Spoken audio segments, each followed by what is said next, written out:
Seltzer Kings. Podcasts. What if I told you you only have 12 hours to legally have sex? To finding true love, or just like a good guy.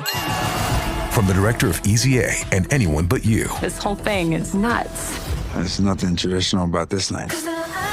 On August 7th, the clock starts on the summer's biggest rom-com. I'm Owen. Allie. What about you and me? Monica Barbaro, Callum Turner. I've been told I'm a 7. By who? Your mom? Nah, she thinks I'm a 10. One night only. Rated R. Only in theaters August 7th. The FBI. Wow. I am very impressed. And a little jealous, I think. I heard you got married, but I don't see a ring. I noticed that too. Divorced.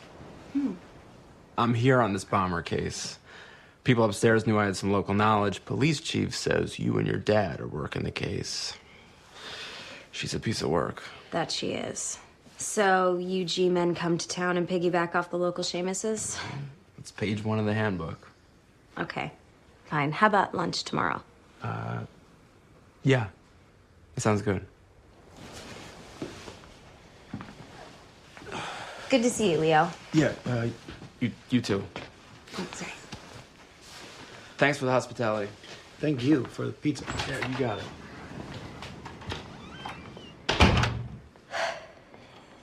Hey, I know that was a little, Sounds like you two spent quite a bit of time together when I was landing on aircraft carriers in the Persian Gulf. on the rape case at the Grand. I told you about that. Oh, my version, it was the San Diego police detective. I know there's a history.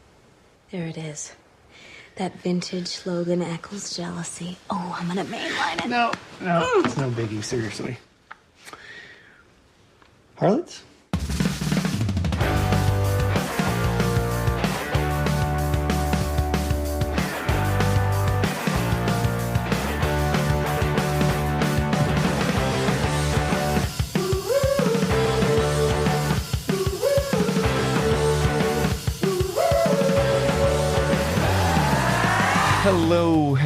Hello, boys, girls, and everyone beyond.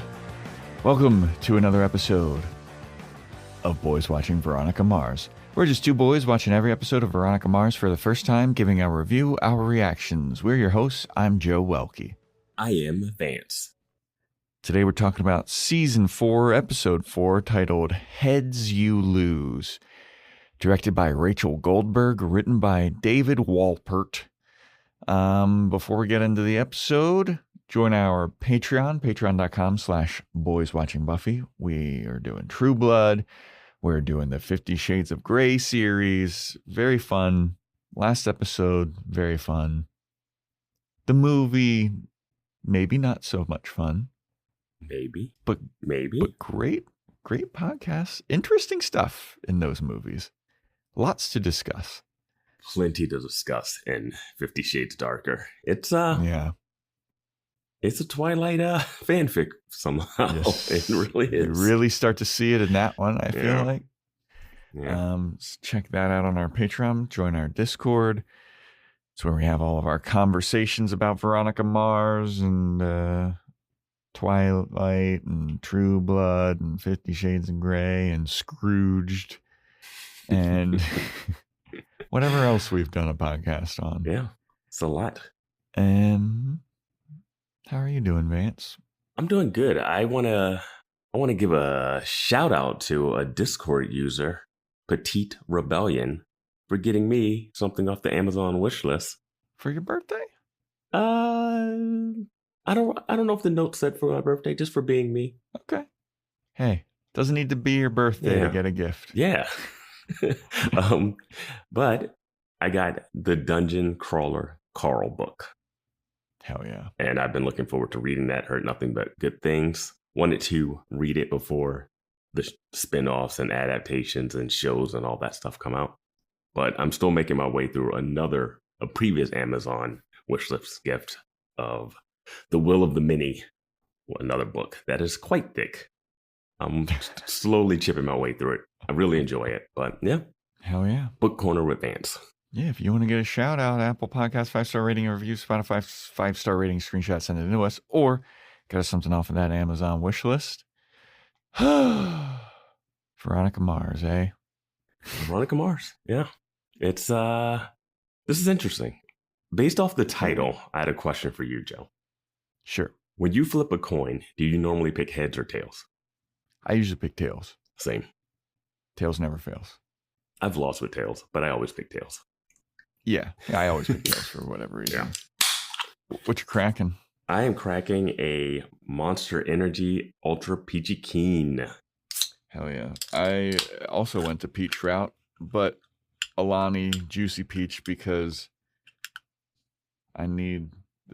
I often talk about how when I drink the Juicy Peach Alani, it's a day changer. Mm-hmm. I need that good juju of the Juicy Peach right now. I'm excited to see how it turns your day around. I hope it does. Yeah. Me and Vance had a lengthy discussion before the podcast about the state of the world. And then I was like, you know what? I'm going to go get an energy drink. I saw the Juicy Peach. I was like, okay.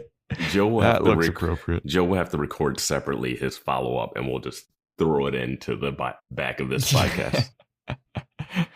Yeah. Okay, heads you lose. What did we predict for this?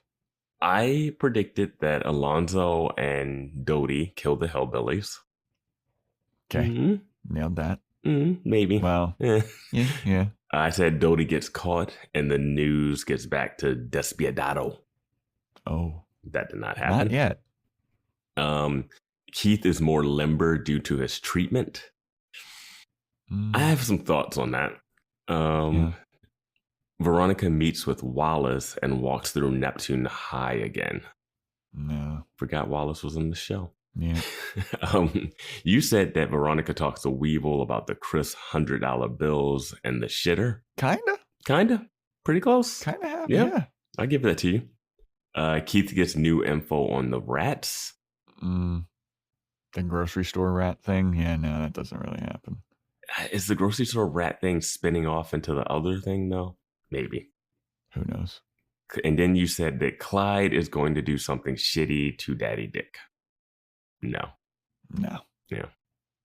All right. We were pretty decent on that. That's all right. We had some good predictions. Fair enough. I think this title would be more fitting for the episode of True Blood that we're going to review. I mean, this is a pretty fitting title for this one, too. Yeah. Quite literally. The show is definitely taking a turn. Yes, it really is. They really are, utilizing that Hulu not broadcast TV. The Hulu plug that they have in here is one of the crazy. It's insanity. Yes, it's disgusting. It's gross. When Keith came home and turned on the news and it was through Hulu, I was like, I get it, fine. This one is egregious product placement. It stops the whole episode. It makes zero sense. It really does. And I never heard of that show before this. Yeah, me neither. But all right, let's get into heads you lose. We start off with Dick Casablancas at Comrade Quacks, and he's talking to Sarah Hyland about his stunt double stuff. Yeah, Haley from Modern Family, right? Yeah, she's just in this randomly. I got some thoughts after when we get to the end of this episode. Yeah, and some guy named Bryce shows up to kind of cock block Dick Casablancas, and Sarah Hyland leaves, and Dick, he takes her drink and he starts drinking from it. He's like, wait, come back, Sarah Hyland. I want to flirt with you some more. Veronica, he doesn't there. He doesn't just chase after her. He has wheelies on his shoes. Oh, right. Yeah, he's got a Heelys. Yeah. Heelys. My God. Yeah. What a time. I mean, 2019, the reintroduction of Heelys, craziness. Yes. Especially for someone of Dick Casablancas' age, doing Heelys in a bar.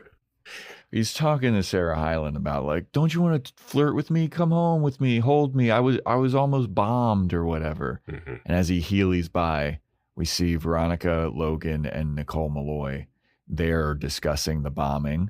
they're kind of like, oh, what the hell? What could have happened with that? Oh my God, it's crazy bombing. Then Dick Casablancas comes back and he's like, I got it. I booked a Lifetime Christmas movie where he plays like a mannequin that comes to life that's in love with a lady and she was already in love with another mannequin or some shit. Sarah Hyland comes back though and says that the guy Bryce from earlier was like putting powder in girls' drinks. He's like roofing them. Nicole Malloy calls security on this guy. He gets up as soon as he sees security coming towards him and he runs out of Comrade Quack's. Is this bar open? Is this like, what time of day is it? It feels like the bar's like real empty. I guess that's the point, is that no one's going out to bars anymore. Yeah, because of bombings and vandalism. And what bombing happened last? Like, what got blown up last episode? Yeah, I don't know what got blown up, but I know that a bombing happened while there was a volleyball game going on. But the bombing that happened at the Sea Sprite did not slow down business. No, everybody just went to other motels. Yeah, but I don't know what got bombed last episode. Yeah, I don't know either. Huh. Okay. But so then we go to the hillbilly guys, the Tawny's family that were trying to get the ring from the Maloofs. They're on their knees in the middle of the desert, and Alonzo and Bodie, they have guns and they shoot them. And turns out this was all just a nightmare of Daniel Maloof. Yeah. He's having regrets about his deal that he made with Alonzo and Bodie. Doty. Yeah, Doty. Yeah, I wrote Bodie in my notes, but I definitely have Doty in the prediction. I feel like in my notes, the notes app auto corrects Doty to Bodie. The notes app does too much auto correcting, I think. Right, bro? Chill with that shit. Like, it's the notes app. It's not presentations. It's fine.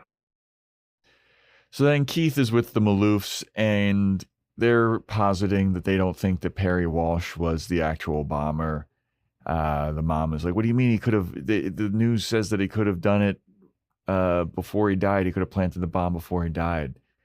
And they're like, nah, it just doesn't make any sense. And Veronica gives her theory that this is all a campaign to destroy Neptune's reputation as a spring break destination by Daddy Dick and Clyde. And the Maloof mom and Alex Maloof start bickering about the ring again. And then Daniel throws a glass on the ground and he's like, stop fucking bickering. And he's like, I'm sorry, everybody. And the Mars family are like, okay, it seems like things are tense here. We're going to keep digging, trying to figure out some more stuff.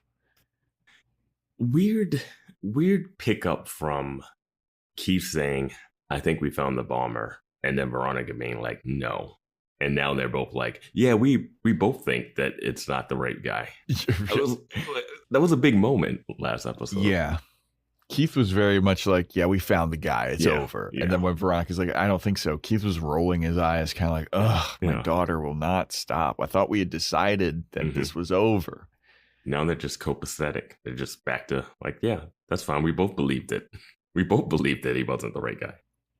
But they do have a shot of Logan here, who is still the security guard for Daniel Maloof, who he starts listening in on the mom and Alex conversation again because he can understand Arabic. Yeah. I think context clues would just give this away. Yeah. Like, it's not like he's getting new information. Yeah, but it looks like, his ears perk up listening to the mom and Alex argue about the ring again. Like, there was no new information discovered in this conversation. I'm sure he knew about the ring because he was there when they came for it and he beat those guys up. Yeah. So then Keith takes a trip to a bar called Chattanooga Charlie's that their business has been tanking because of all these bombings.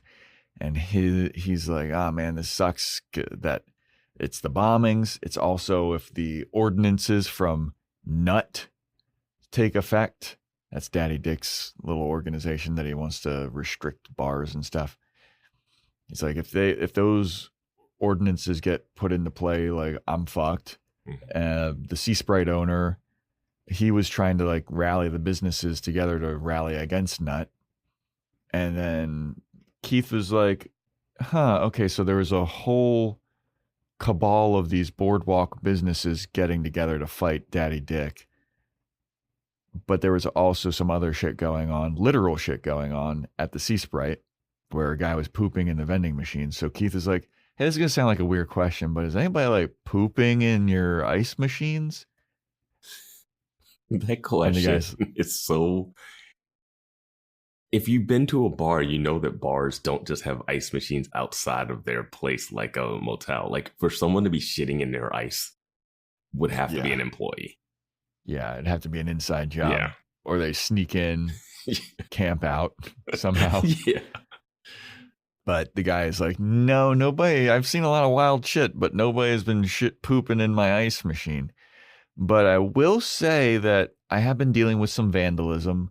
I used to have a kind of like a billboard sign advertising my bar with, Dolly Parton and all these country superstars on it. And every day, like, somebody was like vandalizing it. So I just took it down or painted over it so I wouldn't have to deal with the vandalism anymore. They're still talking, and the guy's like, yeah, that's why I'm kind of selling this place. Keith is like, oh, who are you selling it to? Is it Casablancas Realty by any chance? And this guy is like, no, they gave me an offer a while ago, and it was like such a lowball offer. I scoffed at it. But now I sold it to some other southern back home people. They gave me an offer slightly higher than the Casablancas people. So I just kind of felt like I had to take it, and they're going to keep Chattanooga Charlie's as is, they said. But yeah. A couple things here. Chattanooga Charlie is played by the comedian Trey Crowder, who I wrote a little animated thing for Rebuild USA that he did a voice for. I'll post that in the Discord. So a little plug if you guys want to join the Discord to check that out. All right, Vance, doing big things with the stars of Veronica Mars. the stars, Chattanooga Charlie. Trey Crowder's great, though. And it's interesting that he's willing to sell his bar when, like, spring break is usually, 2 weeks max? Yeah, I mean, he also talks about how he makes all of his business during spring break as well. Yeah, isn't spring break almost, over now anyway? Yeah. Spring break would be, at least 3 weeks max. Max, yeah, because schools have different time that they do it. Yeah.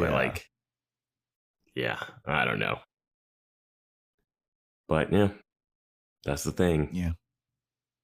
Yeah, no. Chattanooga Charlie. No mas. No mas. So then Veronica, her method of getting information, she visits a prison.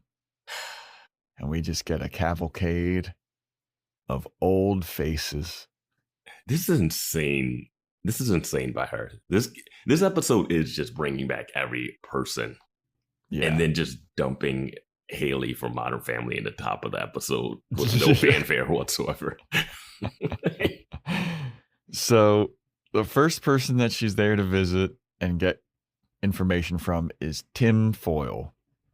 And she's asking him for information on Clyde Pickett, Daddy Dick, and Perry Walsh. And Tim Foyle is more interested in insulting her career and personal life. Mm-hmm. He's like, you're still a PI, dude?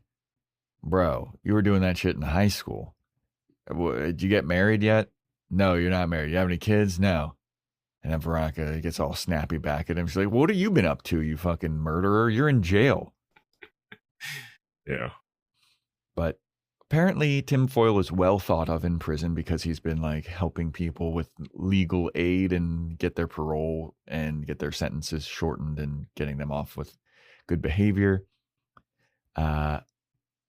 He gives Veronica a list of books that he wants her to send him in prison because he can't get them in prison. And if she gives him the books, he'll give her the information. But then he just starts giving her the information. I guess he's just taking it on her good word that she'll bring him the books. Yeah. She also shouldn't be allowed to bring books to anyone after what she did in that episode. But this is Chino versus, Neptune. But yeah, that was crazy. Yeah, he wanted books, not knowing the history of Veronica, bringing cutout books with peanut butter cookies in them, getting a guy to break out of prison because he's allergic to peanut butter. I guess Chino would at least like flip through the book before they let it go through, as opposed to just being like, oh, it's a book. Here you go. Yeah. So Veronica's like, all right, I'll give you the books. Then Tinfoil is like, all right, here's the information I got. I don't know who Clyde Pickett is. And I thought that he was going to do that with all the people. So I don't know anything about Clyde. Mm-hmm. I stayed away from him, but I do know Big Dick and Perry. They used to hang out a lot. They worked in the library together. They were both misogynists, but different brands of misogynists. And that's all the information that he kind of gives her. So Veronica's like, thanks, Tinfoil, you respectable murderer. Yeah. So next in her line of questioning is Mercer, who I didn't recognize. Yeah, he looks a little different. Haircut. Yeah. Yeah.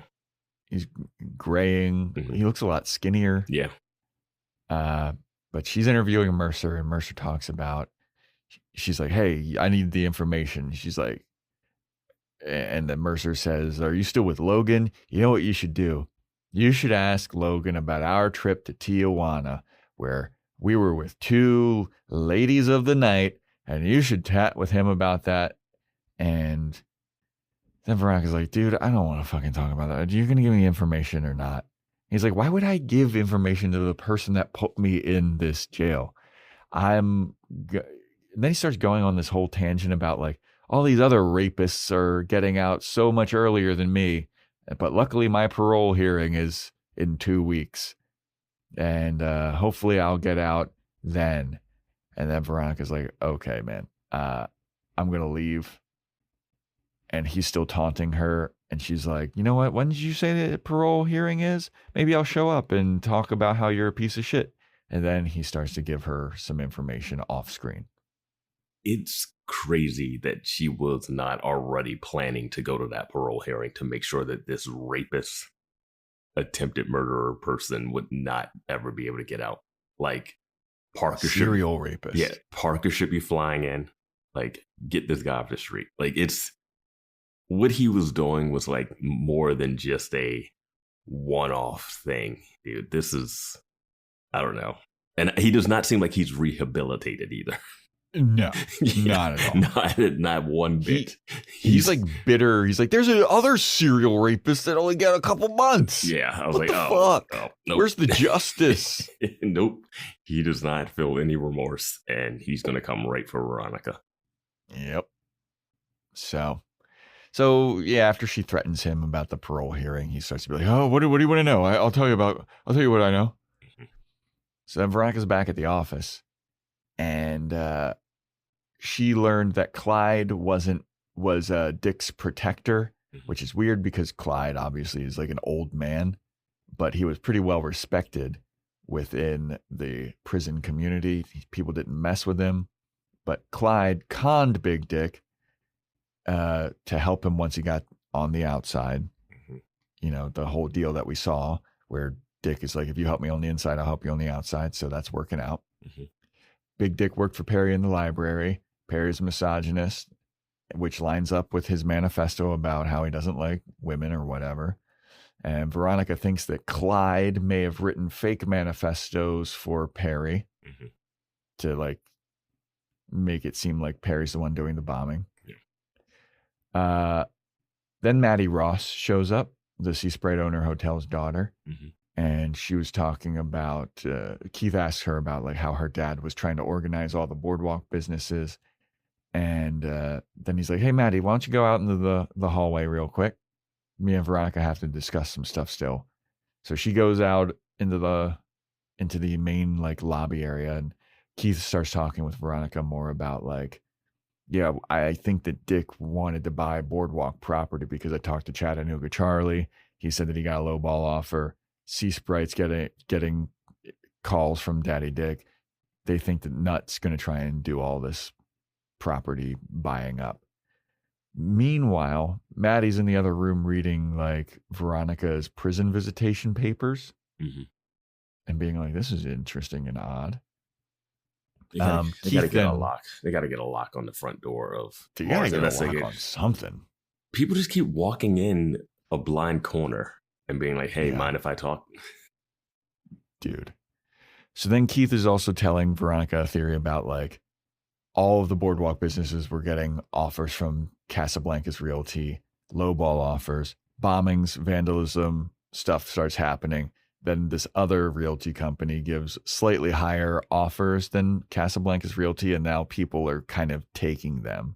Like some are taking them, some aren't, but like now more properties are being sold. So he thinks that Dick is in cahoots with this other realty company or whatever. Using his shell companies. Yeah.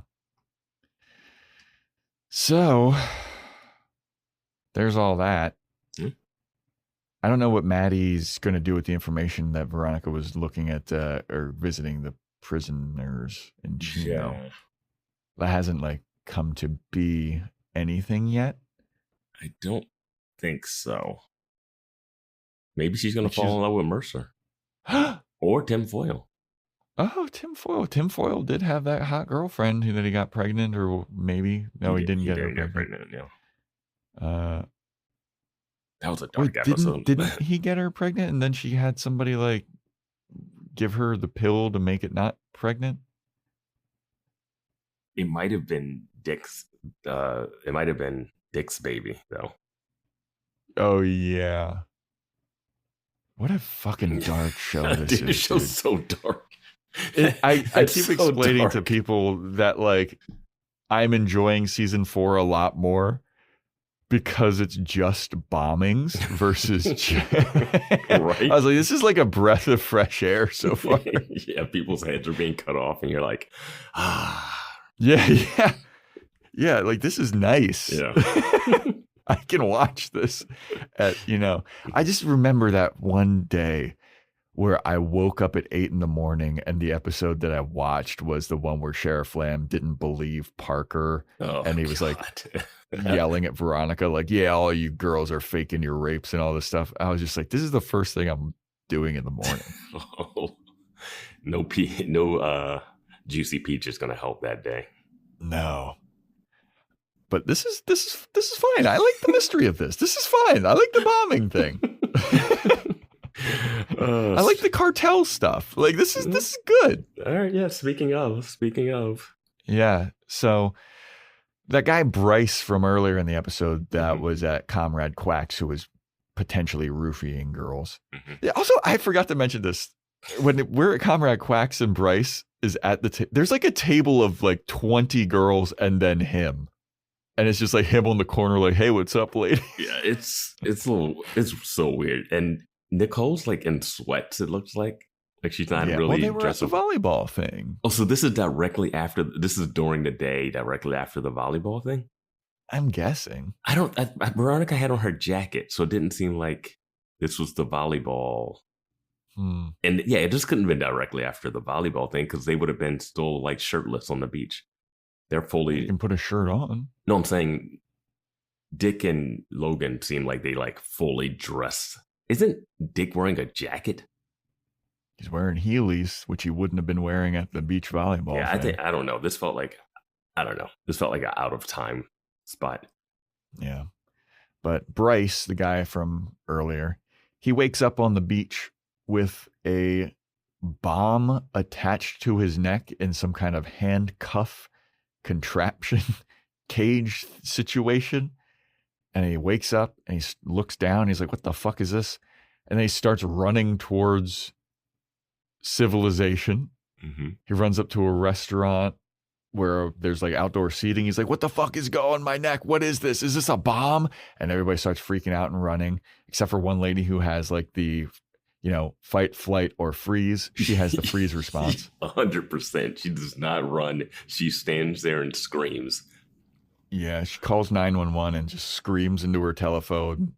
She starts screaming like, I think it's a bomb. she doesn't even know what's happening, and she's frozen. Mm-hmm. And Bryce is looking at her like, "Are you gonna help me or not, lady? Like, what the fuck?" He like grabs a knife from the table. He starts trying to stab it off of himself. Yeah. But then he sees that that's not working, and then he's just like, "All right, fuck it. I'm gonna run back to the beach." He runs toward the beach, and then his head gets chopped off. It explodes around his neck. It explodes. It's like a That's saw. a very It's like a small saw bomb, device. though. It's like a saw device, like from the movie Yeah. Saw. Like this is what it turned into. See, but that's the thing is like, I didn't say it exploded. I said it like chopped his head off because But the there's no bomb head was strapped left. to his chest. But there's no head left. The whole head explodes. It's not like It's not like his head falls and rolls off. It blows up. That's a very like specific bomb. Mhm. I'm surprised that we also see it happen too. Yeah, no, it was interesting. He's running away from camera on the beach, and then you just see like a explosion of blood Mhm. from this dude's head. And I was like, crumples. oh shit, Yeah, this ain't UPN anymore, my dude. Or whatever Veronica was on. the CW maybe. I don't know. Yeah. I was like, oh, fuck, they actually did it. I thought they were going to show the lady that was in freeze mode, and then you just hear like the bomb go off, and then you don't see anything. But like, They didn't. we watched this guy get his head exploded. And they didn't do the thing where they throw a bucket of blood on her face when it blows up. That would have been the icing on the cake. Yeah. So then we have Langdon walking around the cop office. She's got a big meeting with the San Diego people. It seems like she's trying to transfer to San Diego because I can't fucking be in Neptune anymore, my dude. This place sucks dick. Literally. Yeah. Daddy Dick runs this place. But her second in command, he's like, hey, the mayor's here too. He wants to have a meeting with you, but the FBI is here. And she's like, well, God damn it. There's too much shit going on right now. There's a bombing. Guy's head got blown off. She goes into the meeting with the San Diego people. The FBI comes in. The mayor comes in. He's like, hey, we'd like to talk to you. I don't know if San the mayor's Diego there. people. Is he? It is. Yeah, He's he's there. The San Diego people see all the hubbub going on. They're like, maybe we should reschedule our meeting. And Langdon's like, no. Everything's handled. Like, just let me transfer to San Diego. And they're like, well, why don't you get on top of these bombings first? And she's like, my chance to go to San Diego has been ruined now. Is San Diego better than Neptune? It's got to be. Why does all the rich people live in Neptune then? I don't know. Okay. So San Diego people leave. Mayor introduces Langdon to Agent Woods, who is with the FBI. They're investigating the bombings. It's a serial killer. She's like, why is the FBI here? And not only is Agent Woods here, a second agent is there. And it's Leo D'Amato. Leo D'Amato's in the FBI now.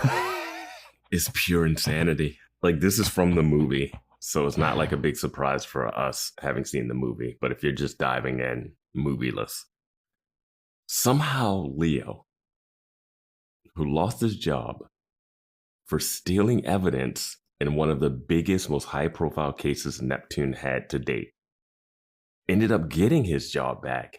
And not only even getting his job back, it's the job back that was hired underneath Keith, who was then removed and not elected because of more evidence tampering. Somehow, the chosen agent, Leo D'Amato, got a chance to somehow make it to the FBI. Yeah. Was he in the FBI in the movie? I think so. Okay, I thought so too. Yeah. But it then didn't I make got any confused. sense. It didn't make any sense that he was in the FBI in the movie either. Yeah, I mean, it totally doesn't make any sense Yeah. that he was in the FBI. But in this episode, it doesn't make any sense because Veronica acts surprised that Leo's in the FBI. I think she's more surprised he's there than that he's in the FBI. I don't think she's surprised because she tells Logan later that she saw him and they worked some case. We'll talk about it when we get there. But right now, Langdon doesn't want them there. She's like, oh, what is this? This isn't for this. And then Leo says, oh, we think this is a serial killer. Yeah. And then that's when they can get the FBI can step in. Yeah. And Lane is like, Jesus Christ, we got our people involved. We got some podcasters looking into this fucking thing. We got PIs. And Leo's like, PIs? Which PIs are involved here? Because, he's got a history with the PIs. There's only 2 of them in the town. 3 of them, I guess, technically. Yep. And I gotta say, Leo D'Amato's doing a lot less Leo D'Amato in this episode. He's on a lot more Schmidt smirking. He's doing more Schmidt. He's Schmidt. He has a smile on his face the whole episode. Yep.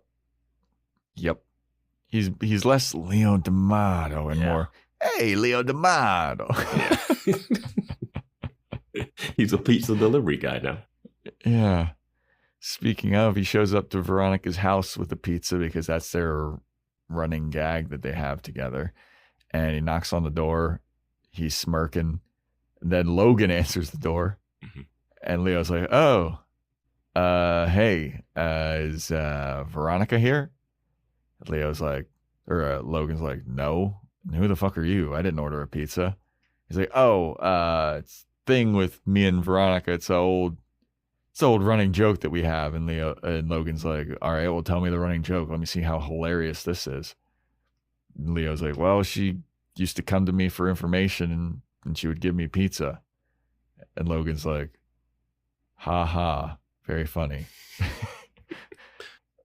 And then Leo's like, okay, I see this is awkward. I'll leave. And Logan's like, no. Come on in. Leo made it more awkward than it had to be. Yeah. He doesn't say I'm FBI. Yep. This is an inside joke. I work with Keith. He can give so much more information to just really set this straight. And this is another thing, too, where I'm surprised that Logan and him never interacted throughout the show at all. Like, he doesn't know who Leo is. He didn't see him at Veronica's prom. He was drunk. Logan was pretty drunk that day. He was doing his Tom Cruise in the underwear sliding across the floor stuff. What's that movie? Yeah. Risky Business. Yeah. But it's one of those things where it's like, oh, I didn't realize that, like, Logan and Mac had never interacted. And now I'm, like, seeing Logan and Leo interacting for, I guess, the first time. Well, Leo knows who Logan is. Yeah. And they both know who each other is. He gave him the tapes. He gave him the tapes. They're acting like they haven't met each other. But he literally gave him a bunch of money for tapes of Lily Kane's sex tapes. This is why this scene shouldn't go the way it's going. Like, it shouldn't be Logan being like, oh, what is Leo, Veronica's weird ex from before I dated her? What is he doing here? Yeah. No, he should be like, hey, how are you in the FBI? how am I a decorated military naval officer? We both did one of the biggest crimes ever in one of the most high-profile cases in the city. How am I a decorated naval intelligence officer? You're in the FBI, and Veronica's still a PI. And somehow they don't have money for a nicer place. They talk about their place like it's not nice. And I'm like, bro, they said that they live in a 600 square foot apartment. Yeah, just like, what? Why? That's smaller than what I live in right now. Like, not to brag. Yeah. But they do live right on the beach, though. But I'm like, why are they... But it's no way Logan, what he grew up with, would do this. Plus, he would have made money. You don't have to spend money when you're on those missions. Like, you don't pay for Dick anything. Casablancas explained to us that he's broke now. He's poor now. Yes. Poor for them means like you only have one yacht. Yeah, right. He's making, only $200,000 a year. Jeez. But yeah, Logan invites Leo in after this little awkward situation. Then we go to a car shop. Alonzo's there. He's dropping Claudia off, Weevil's sister. Then Veronica shows up. Alonzo sees Veronica show up and he's kind of like, huh, what's this blonde lady doing? This doesn't add up. He's got the reaction that Veronica had when she saw Nicole. Yeah. Who's that girl? So Veronica approaches the kid that mugged her, and she's got the picture of him pooping in the ice machines. And she's like, hey, this is you, right? And this kid, his name is Juan Diego. He's like, yeah, so what? And he's feeling a lot more testy now that he's got his boys around. And then Veronica lets him know, like, hey, I'll give you all the money that I stole from you back if you tell me some information about something. What does she want to learn from him? She wants to know who gave him the money, and he'll give it back to him. Yes. And he's like, I'm not going to tell you anything. And in fact, how about I just take the money back from you and whatever the fuck I want from you? And he gives her like the once over look. I was like, why did he have to get rapey? Why did he have to get rapey? Like, it didn't need to go there. And then this is where Veronica flashes her piece at him. Mm-hmm. She goes, hey, I was fine with you maybe threatening me to get the money back, but then you made it sexual, and now I gotta fucking show you that I have a gun and I will kill you. That gun is holstered in her jacket. No way she gets to it before they get to her. Yeah, but, she's got one. Yeah. That's threatening enough. I would assume they have some. I would assume so, too. But the PCHers don't do guns. Remember? Yes. Yeah, the PCHers don't do guns. They just get really rapey with girls that come around. Didn't know that was a thing they did either. Because then Juan Diego sees the gun and he's like, oh, well, it's whatever. It's too late anyway. And Veronica's like, what is that supposed to mean? And then on cue, perfectly, like 6 motorcyclists show up, surround Veronica. One of the motorcyclists grabs Veronica. No, I think Juan grabs her. One of the main guys grabs her. Juan Diego grabs her from behind in like a chokehold. Mm-hmm. She stabs him with something. Her keys, which I don't think would go through his denim jeans at all. Keys are pretty dull. Like those, what they say with the keys is like go to scratch someone's face or something with them. But the way keys are now, she's not getting anything into his leg. And I'm just really tired of Veronica putting herself in these situations. Right. Because this is it. Like, this is like a situation where she's coming in hot. She didn't isolate him. The reason it escalated is because she mentioned that she took the money. And then his friend was like, what? You let her rob you? So now he has to get like even more bravado to save face in front of his friends. Isolate this dude. Yeah. Bring him down to the place for pooping in the ice bucket. You have his photo. Like, you can have him come in and then use that as leverage. Instead, she's like, is this you? And he makes fun of it. And now she puts herself in a dangerous situation. Alonso's just watching, like, interesting. Yeah, Alonso's like in the car, just like, I'll let this play out. Claudia's within earshot. She seems to not care that some lady's about to get like murdered like a few feet away. Also, it's daylight. It's in the middle of the day. And it's just one of those things where if it's not for what happens next, who knows what happens? Yeah. But yeah, I was very like, what did she grab to stab him? If it was her keys, man, there's no way. Yeah. But yeah, Alonso's watching from the car, and then gunshot. PCHers got guns now. They got guns now. And who shot the gun? Weevil shot it in the air to get everybody's attention. And he goes, next, let her go. Oh, the next one's in your body. No, he says in your bike. In your bike. Oh, yeah, you're right. And I was like, that's your threat? Yeah, who gives a fuck about that? the PCHs, without my bike, I'm no one. I'm no one. Yeah. I'm no one, Joe. Yeah, but that like scares everybody off. And then Alonso starts to leave. But before he leaves, he asks Claudia, hey, who's that? And Claudia goes, who's that girl? Claudia gives him like, oh, that girl, her dad used to be sheriff and now she and her dad are private investigators. And he's like, oh, okay. So he starts driving off, and then Veronica and him, they have a moment. Claudia's like, "What? You want to fuck this girl or something? Why you're staring past me in like slow mo? Why the fuck are you asking about her? Why are you staring at her? Eyes on the road. What the fuck is this? That would be amazing if he crashed." No, but she also says he's got some weird relationship with my brother or something. Yeah. Yeah. And Weevil still has a limp. Still has that limp. He does. So Veronica is then like reading Weevil to filth. She's like, bro, I thought better of you. How's the fucking straight life working out for you? You went straight, I thought. And now you're here and you're working for Daddy Dick. You got your little fucking scamps over here doing vandalism to the boardwalk empires so Daddy Dick can buy up all the property and make Neptune great again. And then Weevil's like, you really think that's what's going on? All right. Well, it must be nice to have a choice, Veronica. Must be nice. And he walks off with his gun in his butt crack. He says, must be nice to have choices. And my immediate thought was, what the hell are you talking about? You were out.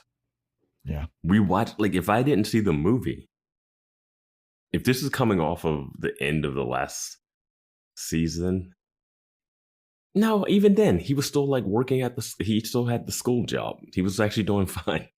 Yeah, the janitor. Yeah, the maintenance dude in the guy. movie at the reunion, he had his life together. He's got a daughter. He had a hot smoking wife, and then he went right back to the quote unquote life of crime. I'm assuming this season takes place several years after the movie.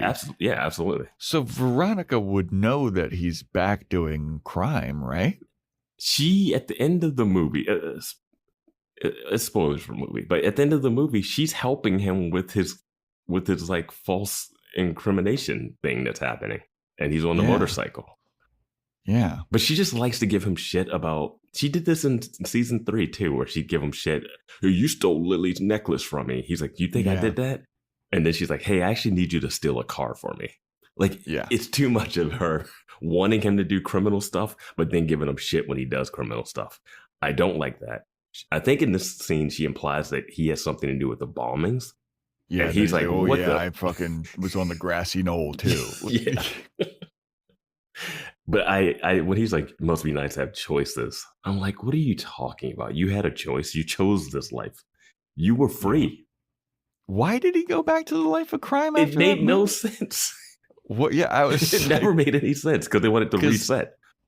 Yeah, because what's her face? Shot him? Accused him of she shot him because she thought that he was trying to break in. Celeste did. Yeah.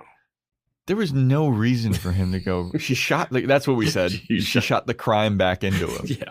And somehow he took over the PCHers again when he was out of the PCHer gang for 10 years, possibly. Yeah, I was going to say, at least season 3, he was out of the gang then. Yeah.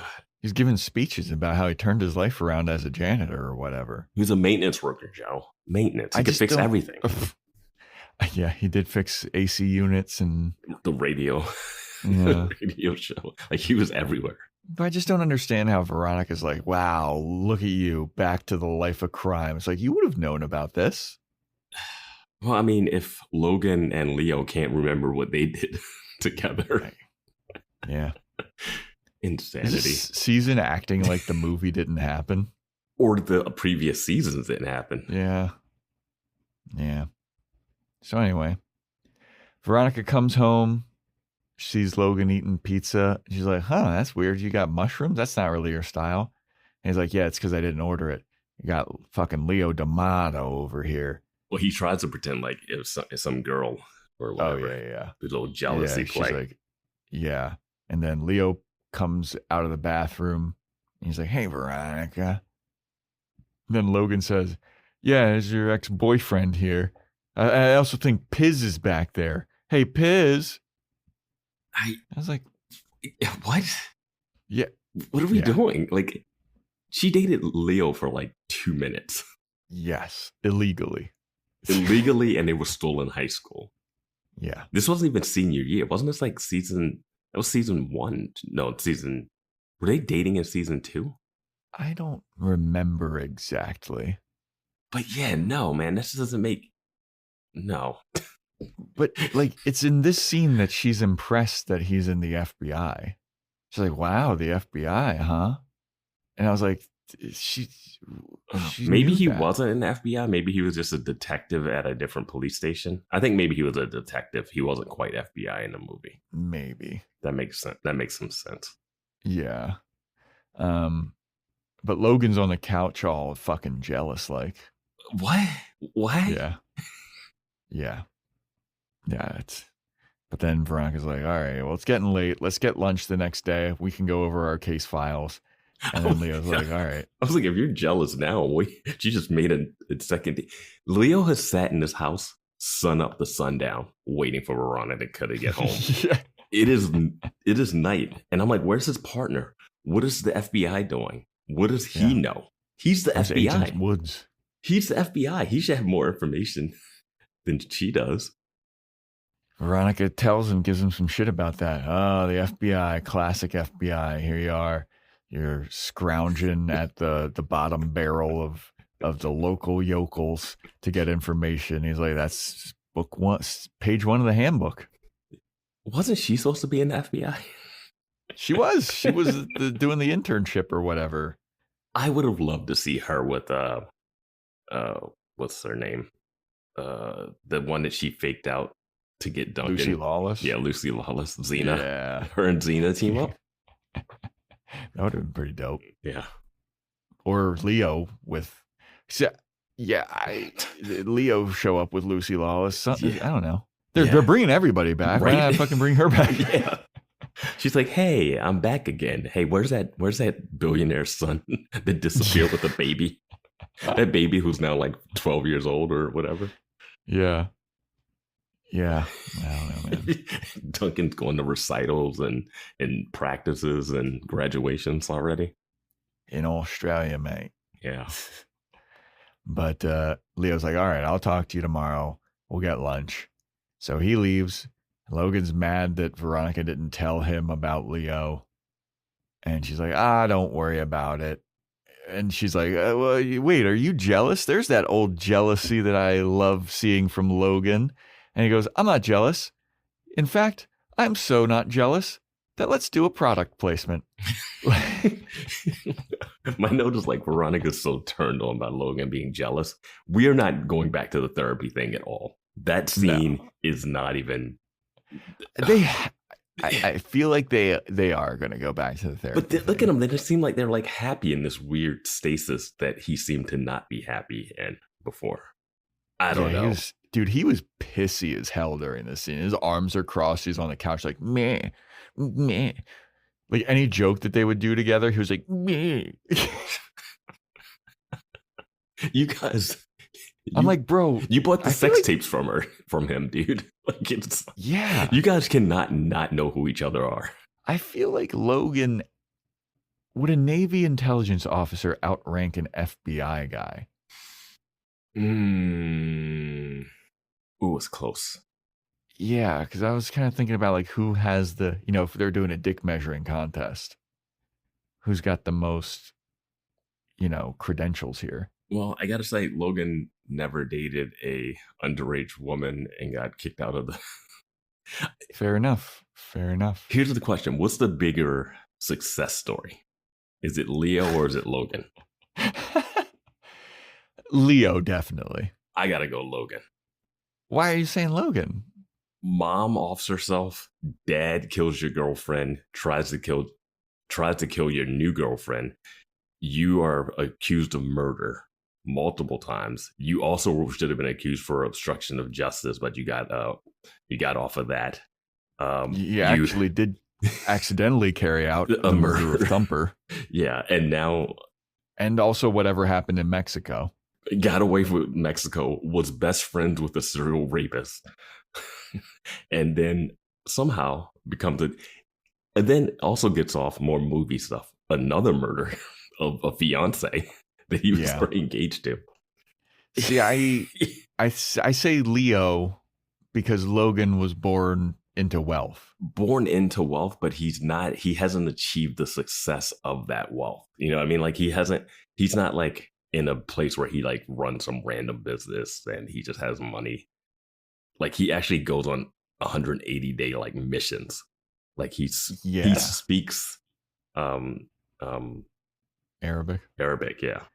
See, I'm saying Leo because Leo was down bad, so down bad they had to sell evidence to Logan, like to help his, what was it, autistic sister or whatever, Or cousin. niece or yeah.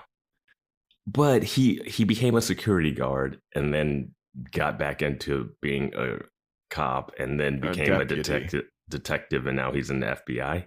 It's working its way up, but I feel like the fact that Logan has been on trial for multiple murders, Yeah, and has committed Acquitted. involuntary murders, like it's, and he's going to therapy. I don't know.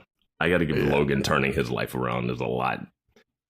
Leo wasn't so down bad that he had to. I don't know. Yeah. We don't really know a lot about Leo. He was in a band. We know that he's divorced. Yeah, he is divorced. Logan avoided that by making sure that he never got married because everybody he dates dies before he can get a chance to. Very true. He's dealt with so many people dying around him. Logan's the winner. I mean, that's crazy. He was on the rooftop, man. He was on that rooftop. Oh, yeah, he was.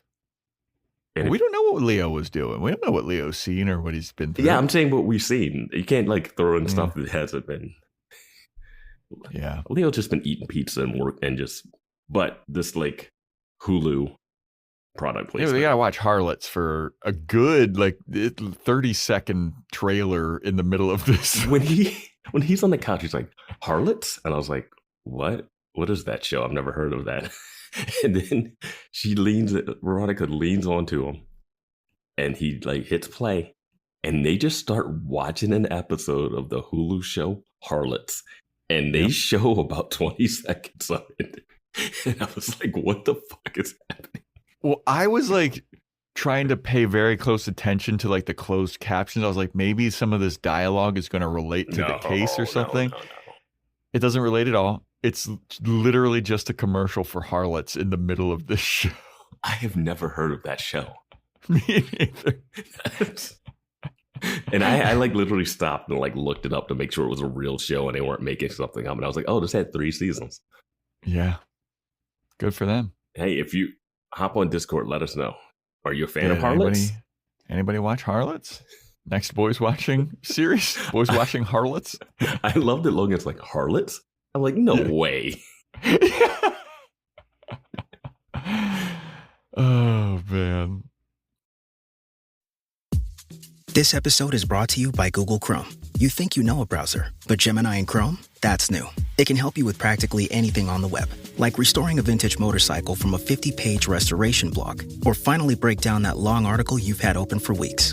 Gemini and Chrome is here for it. Ready to make anything online make sense? There's no place like Chrome. Check responses, setup required, compatibility and availability varies, 18+. This one goes out to all my ladies. All my multitasking mamas who need energy to show up at work and at home. All my empty nest explorers who need a little gut health support for the journey ahead. AG1 is the daily health drink designed to support whole body health with over 75 essential nutrients and pre- and probiotics. So you can make the most of every day and every decade. Learn more at drinkag1.com. So then we go to Maddie Ross. She's hanging out with Patton Oswalt at the Murderhead meeting. And Donna's being a real bitch to Patton Oswalt again.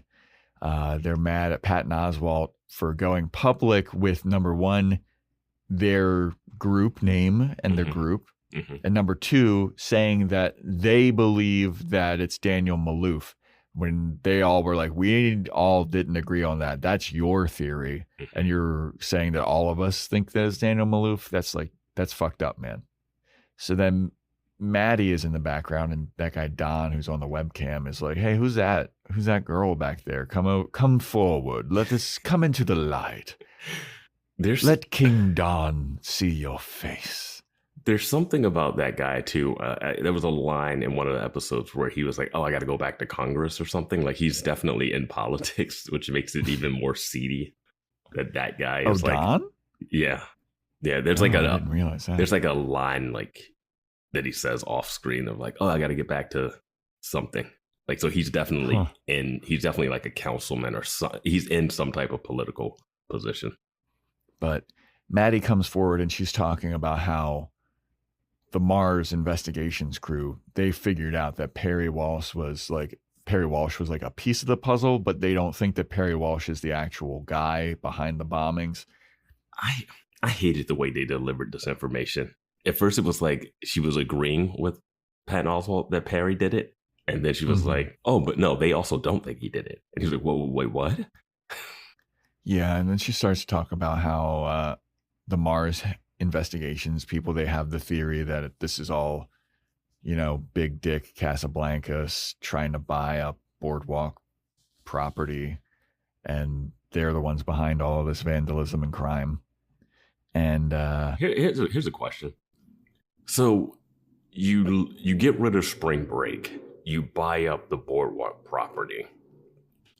Then what? Like you just devalued the area and then you buy the stuff up cheap. But then are you just going to open the bar and then try to get spring break back?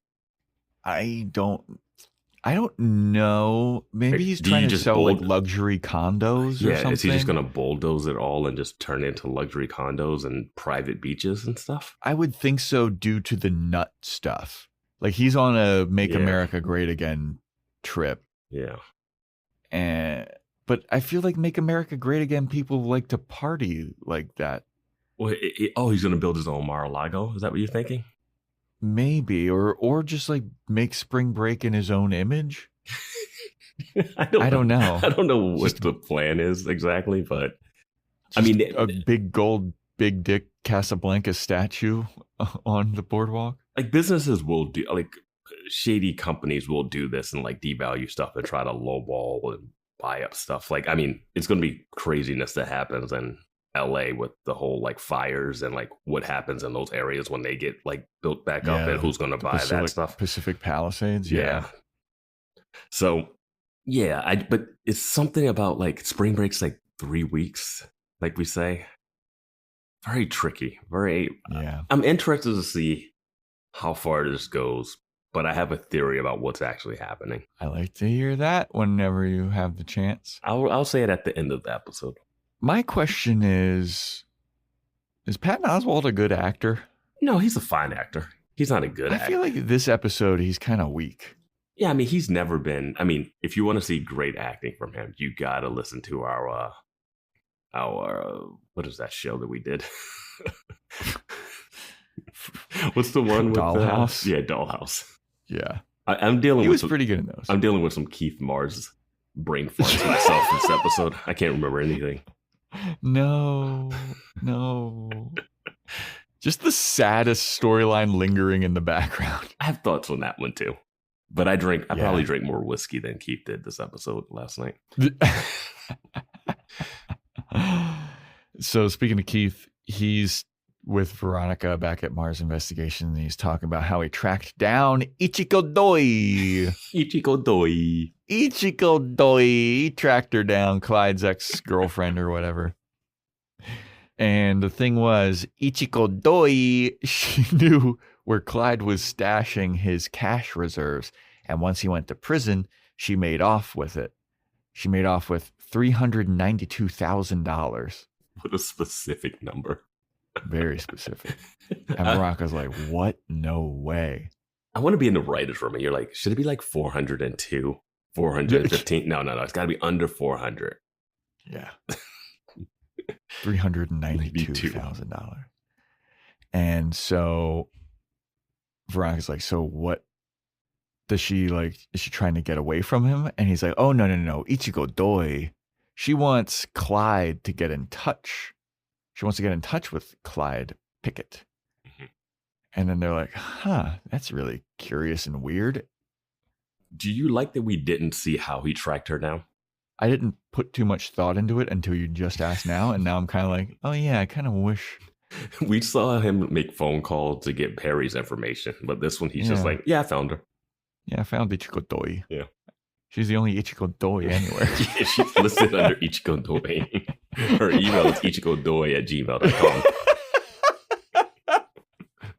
Tracked her down. Just typed in Ichiko Doi into Google and found her on LinkedIn. Yeah.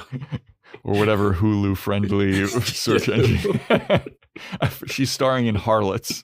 She's got a stand up on Hulu. She's got an hour-long stand up on Hulu. Yeah. So then Patton Oswalt shows up. Just walks in.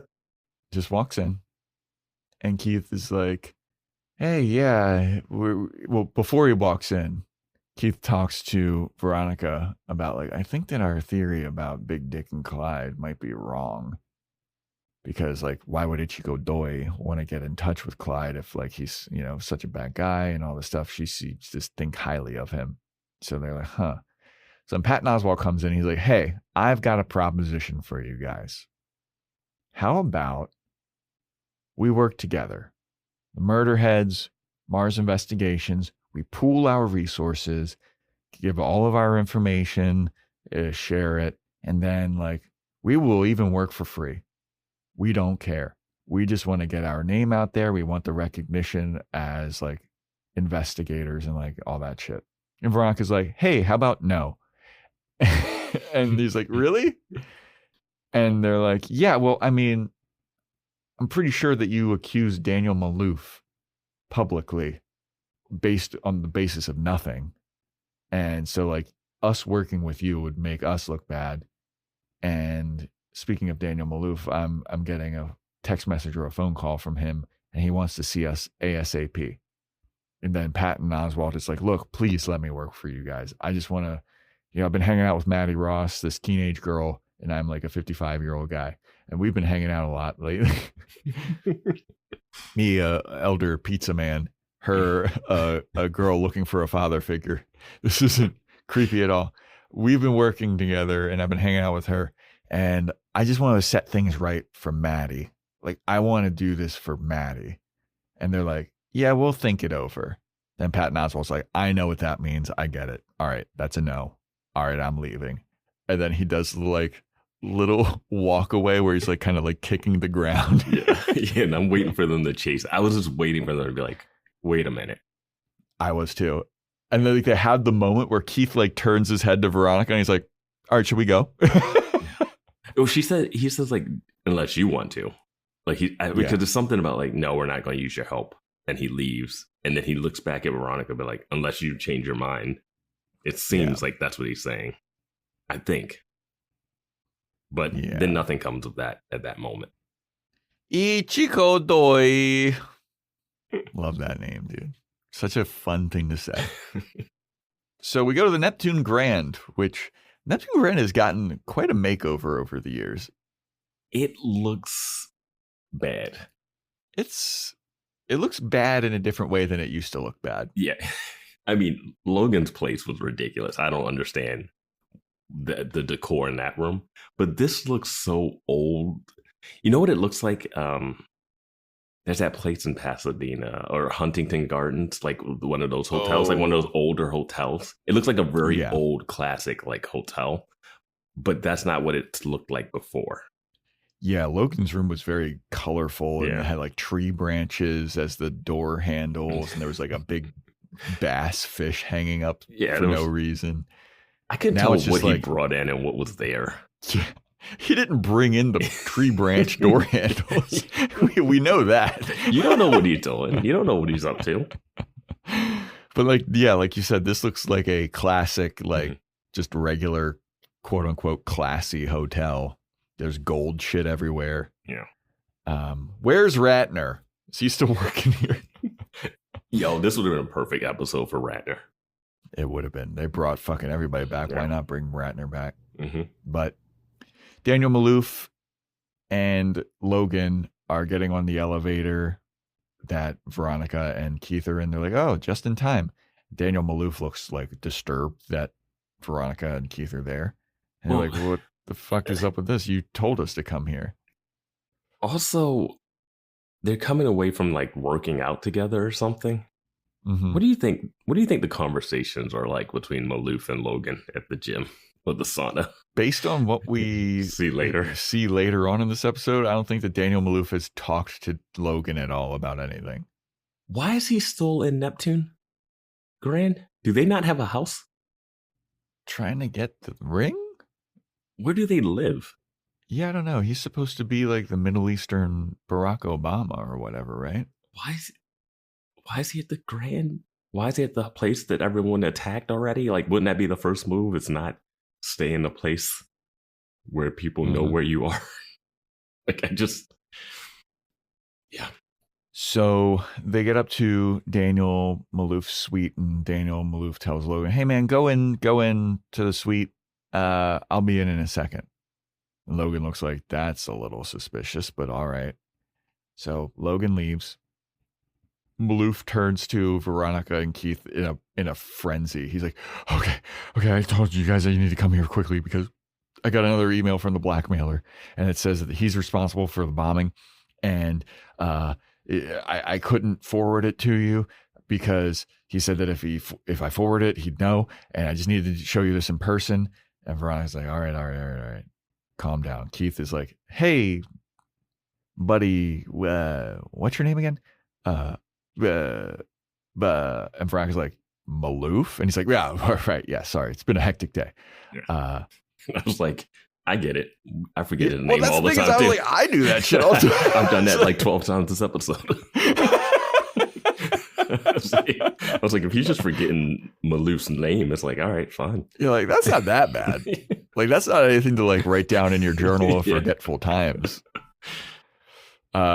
But they play it up like they had like the sad string music, and Veronica looks at him like, "What's wrong with you, father?" Like, and he looks at the wall and like, "Oh my god." Like, meanwhile, he's doing callbacks about like, "Oh, I met a woman that likes canes, guys with canes." Like he's doing bits. Fetish. He's doing bits and callbacks. Yeah, but Keith thinks that this email is a empty threat. Then Logan comes out. And he's like, hey, you guys, you've got to come in here. You got to see this. And I was like, uh-oh. What did you think we were going to see? I had no idea. But this isn't that bad at all for the tone of voice that he used. I thought it was going to be something on the Hulu brand news station. I thought Hulu News had something. He comes out, guys, Harlots has been canceled. He would have fallen to his knees.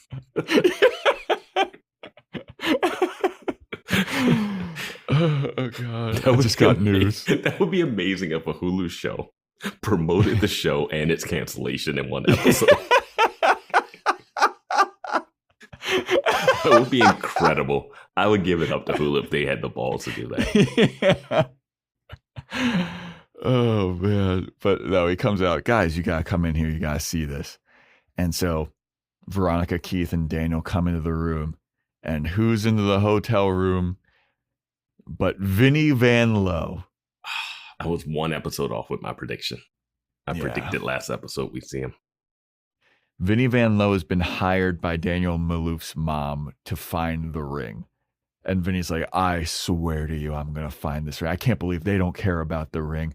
I don't care if it takes hours, days, weeks, months. And then Veronica's like, centuries, millennia. Which I liked that bit where it's like. The next bit is a little much. Yeah. Yeah. But Vinny's like, oh, you two, you're all disgraced. I forget the bits that he's doing with them. It's all Avengers related. And yeah. He calls Captain No Herica. Yeah. And I was just like, this is so unprofessional, Vinny. Like everything Vinny does. If I was a client hiring him right now, I'd be like, I don't think he's ever going to get this ring. Based off of the Avengers stuff, asking for the check, the retainer check immediately after like ripping into them. Yeah. Yeah. He starts to be like, we're all working together. And the Mars are like, we're not working together. Yeah. He's like, oh, okay. See, this is unprofessional of them. Yada, yada, yada. I honestly don't care about this ring. No, I don't either. But then Vinny's leaving and Daniel Maloof comes out to him and he's like, you looking for the ring? I haven't found it yet. I just started. Yeah. And Daniel's like, no. I want to hire you for a separate thing. I need you to locate 2 men. They drive a black Yukon with Mexico plates. Here's the information that I have on them. He wants them to find Alonzo and Dodie. Mm-hmm. And Vinny's like, all right. He's like, also, I will pay you separately, obviously. And Vinny's like, that's magic to my ears, my guy. He's like, magic to my ears. Magic to my ears. We're both Keith right now. I'm looking at you like, what's going on, Joe? The juicy peach isn't working, everybody. I would have loved it. He's like, that's magic to my ears. And then they do a star wipe to the next scene. What's the phrase? Why music to my ears. I could have let it pass. I was gonna let it pass, but then it just I was like, magic. You hear the Harry Potter theme. Ding, ding, ding, ding. Gosh. Oh my God. We're not doing well. No. We need that concierge service that Keith has. If he could just forget a name. I forgot a show that we did like 24 episodes of. I'm like, Patton Oswalt and Doll. No, I couldn't even get Dollhouse. Like, but then we'll randomly pull that random episode of Veronica Mars from like season 2 where it's like, oh yeah, remember when she cut the book to give the guy peanut butter cookies? Who killed his dad or whatever? His dad killed himself. Our brains are His rotted. name was Josh. These shows have been pushing out vital information. Oh yeah, like the phrase "music to my ears." The magic to my ears. The sacrifices we make for you fucking listeners. Oh man. Oh God, I don't remember my mom's birthday anymore, but I fucking recall Mercer Hayes, the serial rapist of Hearst College who shaved heads. Who's that girl? Oh, it's Buffy. I know that for some reason. Oh God, yeah. Oh God. So then we go to Veronica. She's with Leo, and they're having some Chinese food. And Leo's talking about how Langdon isn't cooperating with them. She's slow rolling all the evidence to him. And he's like, man, I kind of miss Sheriff Lamb. He was easy to manipulate and all this shit. And they're like, haha, yeah. And then he does a bit about him sleeping with Lamb to get information. Yeah. Yeah. Leo D'Amato kind of had a sense of humor, but like he's hamming it up. This started in the movie.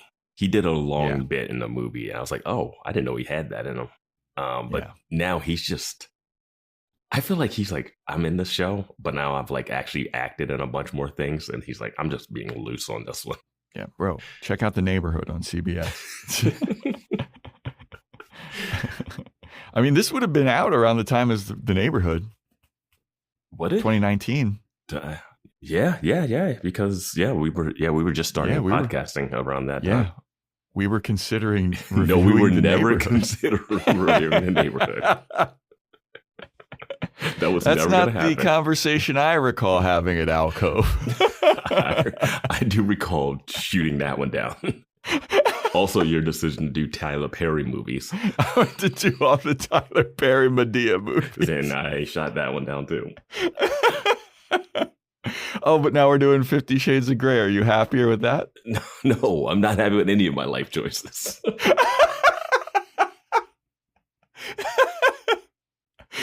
I love the part of the episode where we just have mental breakdown.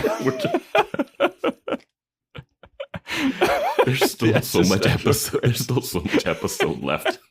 There's still so much episode left. Oh, God.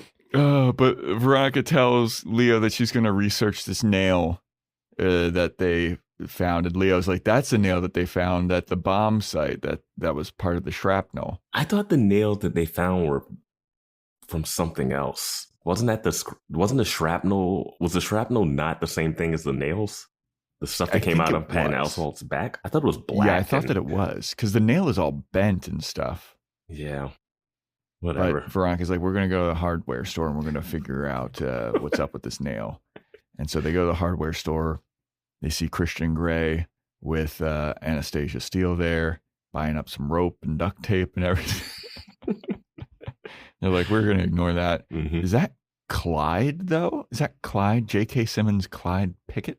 Hold on, just to go to the 50 Shades. She worked at a hardware store, but do you think she knows anything about like hardware and like? I don't think she could hang a picture. Yeah, based on what we see of Anastasia Steele, I don't think she knows anything. We never see her do anything like with the Handy? handy. Yeah. Yeah. Why was she working at a hardware store? Why would she not work at a bookstore of all things? She should work at a bookstore. The reason she's at the hardware store is so they can do that one bit in that movie. Yeah, with the guy. Yeah. See Christian Grey, but you could have a guy work at a bookstore. No, but the serial killer bit. Oh, right. Yes. But there's no way. She does not fit. She does not seem like someone that would be able to help you if you walked into a hardware store.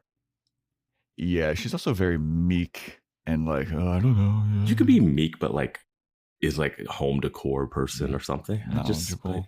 But she doesn't seem like she she's doesn't handy. seem very handy. No.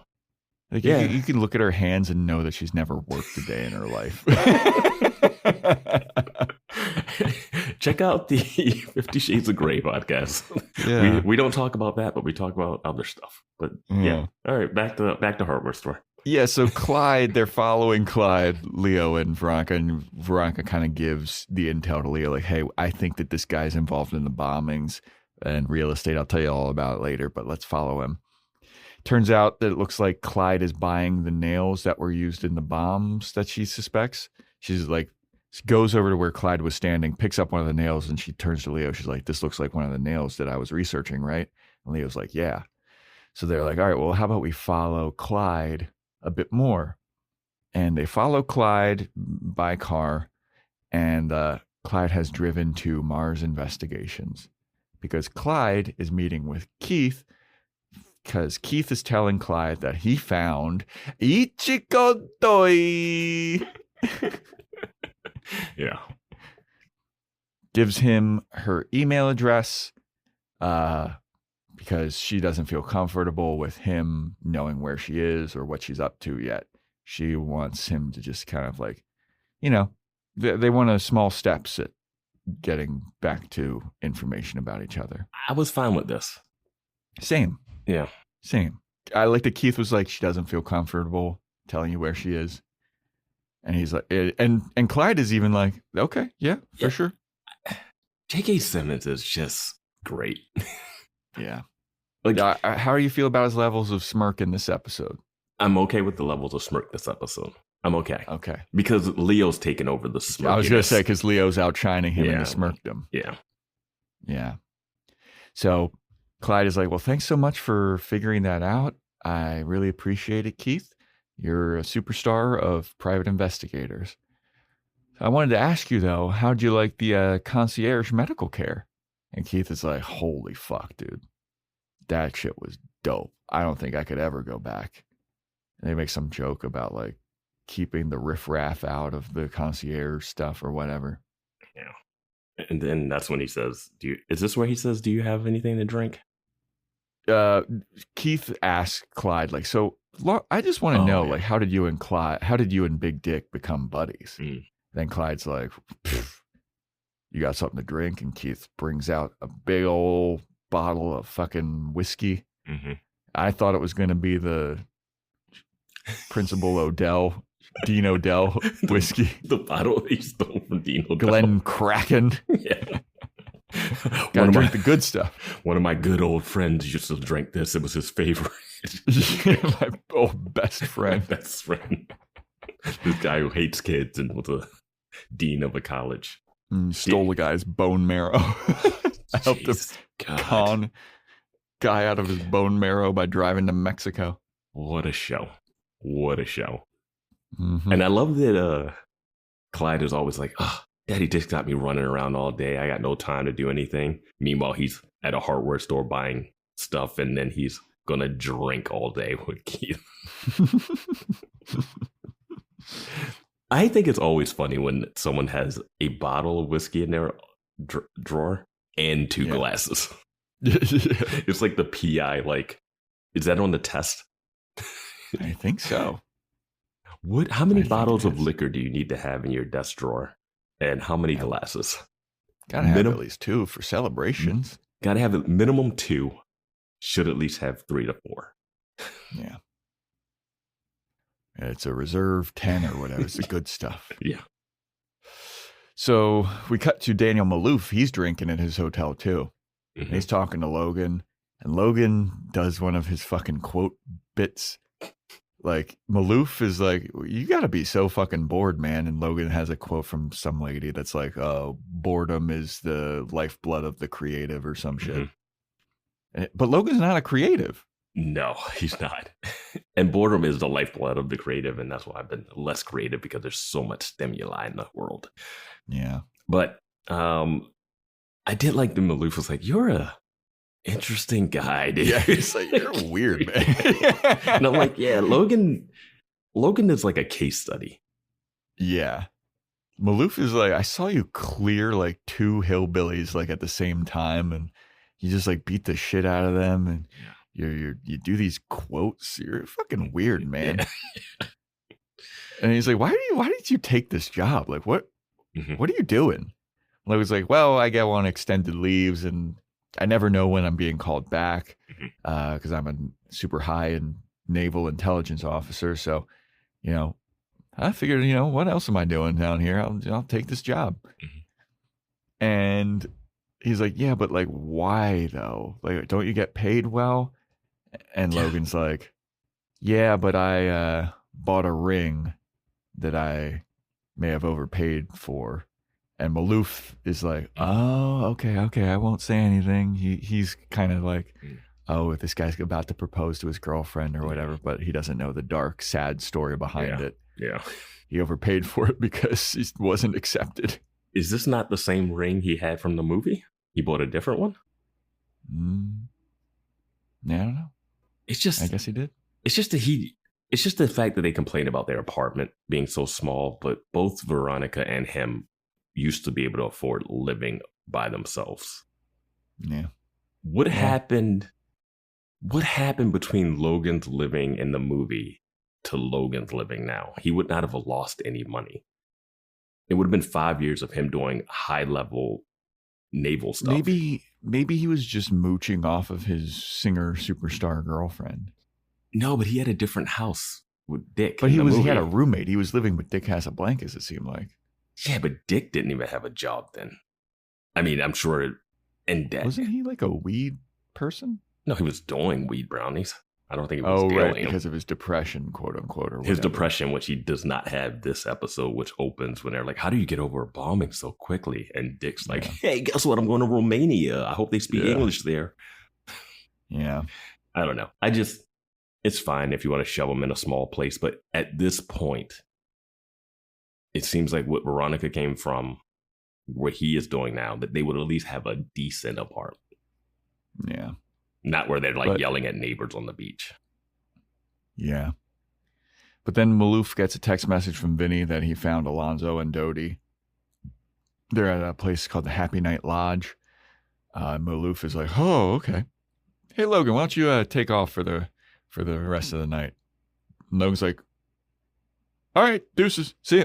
Logan must be the worst naval officer ever. The guy gets a text.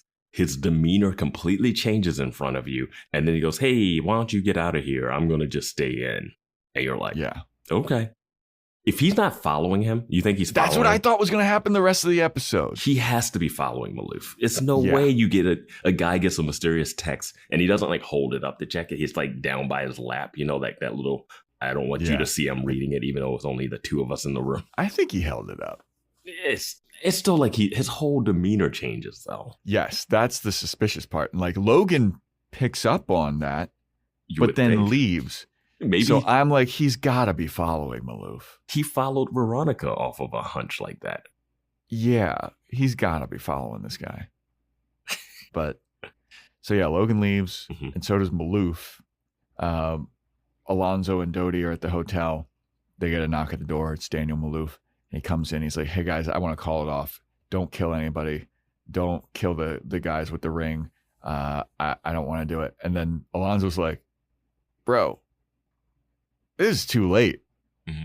And then he shows him a selfie video of Dodie and himself killing these guys. And he's like laughing and smiling in the video. And he's like, this is for the congressman. And then there's, bang, bang, bang. And then they die or they got shot. And then Alonzo's just like giggling and shit. Yeah. And Dodie gives up a thumbs up in the background, which is amazing. Yeah. And then they stop showing him the video. And Maloof is like, oh my God. And they're like, all right, so also, do you have our money? The $100,000? Because he's like, you're a day late and $100,000 short, my friend. Mm-hmm. And then Maloof looks up at him because he's like, oh, I didn't bring the money because I was here to call it off. Mm-hmm. And Alonzo's smiling at, dude, I fucking love Alonzo. He's a fun actor. They're both great. This duo of deadly but funny. It's like something out of like Fargo or something. They're so delightful. Like the joy and glee they're taking in the murder. There's so much. They're like steps above Liam Fitzpatrick. Just so much more engaging and interesting and still scary. Yeah, like when Alonzo was at the junkyard shop mm-hmm. or the car shop or whatever, like he's just like picking up on things and he's interested and he's scary. But then like the video of him he's just doing smiling. The selfie. He's just literally staring at the camera, smiling while they shoot. And he like shoots the guy, no look, shoots him. I was like, holy fuck. I'm surprised they didn't take their heads. That's usually their thing. That does seem to be their thing. There's a lot of head taking. Mm-hmm. Not this time. No. So Veronica and Leo, they're still staking out Mars investigation. They're like, Jesus Christ, what are they doing in there? We've been staking out for forever. And Leo like looks into his pocket and he's got some snacks. And then Veronica's like, Jesus Christ, you got anything else in there? And he starts pulling out all these other random snacks and they do a bit about peanut M&Ms or whatever. He's like, I got chocolate raisins. And he's like, yeah, this is my ex. She hated that I always had snacks on me. And he tells her why they broke up. And he's like, oh, the most vague reason to break up. Oh, we were madly in love and then we weren't. And we didn't think about how it would be work to be marriage. So then we broke up. Then like, I don't care if Veronica marries Logan or not. Yeah, I really don't. But Leo does. Yeah. Leo's like, I mean, you and Logan have been together for a while. Like, why aren't you guys married? Like, either you are having the conversation or really hardcore avoiding the conversation. And Veronica's like, well, he did propose to me. I turned him down because it was a boundary in our relationship. And I think that he only wanted to propose to me so that he could wear the I love you more pants in the situation. I was like, God damn, all right. Veronica needs some therapy. Yeah, she thinks that this is just like the proposal was a manipulation tactic. And Leo's like, hear me out. I mean, maybe this guy just loves you because like after hanging out with him, he seems like a chill dude. Yeah.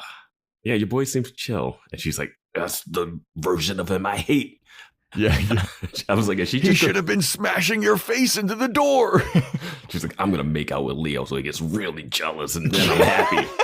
Like, geez, Veronica.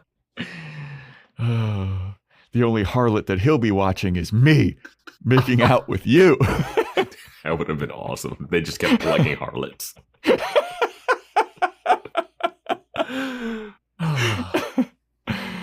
Oh my God. What a plug. What a plug for a show that I don't think has any cultural like significance. Yeah, I don't think so either. But how'd you find out it's like Discord, the most popular? It never came up. It never came up. Heartless has never come up on any list of shows I've ever watched. Yeah. Put it in the bracket of whatever we'd watch next. It wasn't even in the bracket. See it fail immediately. Or win. It would absolutely win. It would win. They'd be like, Gilmore Girls, Harlots. Harlots wins in a landslide. Yeah. Like, how? But so we go inside and Keith and Clyde are drinking and Clyde's telling a story about how one of his jobs that he did, some kid that he was working with brought a grenade, and he was like, I don't know why you would bring a grenade. And the kid's like, oh, just in case. And if I had a fucking autobiography, I'd call it It's Hard to Find Good Help, the Clyde Pickett story. And this is the most believable boomer bullshit ever. I never believed that they were that drunk off of that bottle of whiskey when it wasn't even like fully empty, and it was like 2 of them, and it seemed like it's been a lot of time, and they still have like a glass full of whiskey. Yeah. The whiskey bottle's not empty. The whiskey bottle wasn't full when he brought it out. I was like, you guys can't handle sipping on a half a bottle of whiskey for hours, it seemed. It's that concierge medical. I was surprised Veronica didn't go into the Mars investigations right away. They sit outside of it. I thought that there was going to be a bomb that went off in Mars investigations. When he walked in, I was like, I can't wait. They're just going to blow Keith up. Yeah, that's what I was like. Is that what's going to happen? It would have been exciting. No, if it was going to be a bomb, that was going to blow up, the beginning of the episode would have been Veronica being like, I lost my dad. Here's how it happened. Yeah. When Mars investigations blew up, I didn't know what I was going to do in my life. And then flashback. And then we like watch the whole episode and he just spoiled the reveal. That's what would have happened. But Veronica and Leo show up. Keith is super stoked to see Leo. Keith says something I did not believe, and I call bullshit on. Keith gets up out of his chair and he's like, Leo, what? He's one of the best deputies I've ever had. He's one of the good ones. Yeah. He's not one of the good ones. Yeah. You're the guy who attacked your daughter and killed your daughter's friend got off because of his negligence as a deputy. Yep. He was underage dating your daughter. He's not one of the good ones. Nope. But Clyde hears that Leo's in the FBI, and his ears kind of perk up a little bit on that too. He's kind of like, uh-oh. He's like, all right, well, I guess. Well, I like he goes, is anybody in this town not in law enforcement? Yeah. So then Veronica does this thing. She sees the hardware store bag that Clyde has bought, and she goes to sit down on the table, and it flips the table over. She, quote unquote, accidentally flips over the bag, and inside the bag is like a bunch of door hinges, it looks like. Yeah. And so there's no nails to be seen or anything. So she's like, oh, okay. Well, that's interesting, because I could have swore he was standing by the nails, but it looks like he didn't buy any nails. All right. Then so Clyde's like, well, on that note, I'm going to go home. I'm like, bitch, you better fucking be getting an Uber home if the way that you and Keith have been talking. Yeah. But Keith just lets him go. He's like, all right, see you later, Clyde. Clyde walks out the door, and then Keith sobers up. Yeah. So Keith had been pretending this whole time to be drunk. Yeah, and I'm sure Clyde has intel. I'm sure Clyde has been pretending too. Yeah. And here's my thing. We had the little brain fart mental lapse moment with Keith where he couldn't remember Maloof's name. But you're telling me Keith is able to drink whiskey and pretend? He still has that ability? Yeah. All right. Like that's when you think you would be worried about slipping up. Yeah. Alcohol loosening the tongue, and he's doing like this little con. But then he and Veronica do a little bit situation about like, nah, see, I put the screws to him, see? Mm-hmm. Then Leo sees this and is like, I know how you turned out the way you did, Veronica. And like, you would have known this anyway. You know Keith. You worked with Keith. I know. That line is so... What are they doing? He's been a part of the show. Yeah. That's how you turned out. Like, you work with Keith. You literally interacted with Veronica beforehand, so you know how she is. You've known her since high school. Yeah. Also, Keith is like, hey, I think Clyde probably saw your little ruse of knocking over his hardware bag. Yeah. Which was that was like the most so clunky. Obvious ruse of all time. I would have assumed Keith would have asked, hey, what's in the hardware bag if they were hanging out that whole time, right? Well, Veronica tells him, like, oh, we were looking at following a lead on the hardware thing. I think so, anyway. Yeah. But, yeah, dude, it was just like everybody's pretending to be drunk. Because, like, I can't believe that Clyde... No way Clyde is... If if Keith isn't drunk, it's no way Clyde's drunk. So they're both like pretending they're probably. Yeah. That was the whole day, though. It seemed like they spent hours hanging out. It does seem like it's been a long ass time. Unless they cracked open another bottle of whiskey. But at that point, Keith would actually be drunk. Yeah. But then Veronica's like, all right, well, you want to go to that city council meeting? Keith's like, all right, yeah, sure, let's do that. So they go to the city council meeting, and Big Dick is taking the stand here. Why is Leo not going, Mr. FBI? Yeah, he's got, What is his? He's got to meet up with Agent Woods. And tell him what? I've been hanging out with my semi-ex-girlfriend and following up on no leads. Yeah. The FBI has to have their own investigation tactics. It can't be like, hey, we're going to Neptune. Let's just tag along with Veronica Mars. Yeah. Yeah. But Big Dick is talking about how, like, see what's happening to this town. Neptune used to be a great place, a city of tranquility and peace and beauty. And now there's violence and death and vandalism running rampant. And I think that these nut ordinances would get rid of all of the violence and vandalism and everything. And then the mayor is there like, you think that having signs that are less than 12 feet large and neon would end violence in Neptune? What the fuck are you talking about, dude? Yeah, like parking violations and you can't do this stuff. And like just ordinances is going to stop bombings. Yeah. He's like, I don't know. And then some lady councilwoman is like, I think you're onto something, Big Daddy Dick. And he's like, thank you, hot lady. Your check is in the mail. Yeah. And the mayor's like, shut the fuck. What are you talking about, lady? No, what are you? Like the whole crowd that's there is like, fuck Daddy Dick. Yeah. Fuck Daddy Dick. I do like that the mayor's like, it's the serial killer. Yeah. At that point, when there's a guy strapped into like a saw murder weapon thing, like you got to be like, this is crazy. This isn't just like a, because they first thought it was targeting Maloof. Now they think it's about Spring Breakers, but now it's something else. Yeah. But Veronica and Keith are there, and then who else is there? Another cameo. Our guy Max. Yeah. What's his real name? Something Rosen? Adam Rose, the blue cardigan guy.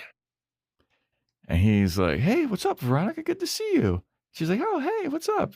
What are you doing here? He's like, well, I run a business here that would be getting fucked over by Big Dick's measures if they're put into effect. He owns a dispensary called How High Are You? Mm-hmm. And they're like, are you going to go up to speak? And Max is like, I don't know if the guy who sells weed is the guy that they want representing all of the businesses in Neptune. I think I might just like sit this one out, but I'll make my voice heard in like the vote. And they're like, oh, yeah, that's pretty smart, actually. Thanks for the cameo. We need Chattanooga Charlie and Comrade Quacks. those who need to represent Neptune. The upstanding citizens of Neptune. But instead of any of those people, Patton Oswalt, the pizza delivery guy, goes up to the stand. Not Cho himself, not Cho's pizza owner. No. The delivery boy. Mm-hmm. He goes up, Joe. He's a man. Yes. Delivery man. Yeah. That's a delivery man. He's from Bon Ton. I love when they make man 2 syllables. Yeah. That's a man. So he goes up and he's like, look, I think that this nut shit is bad for us little guys, us small business owners. And he's got the crowd behind him.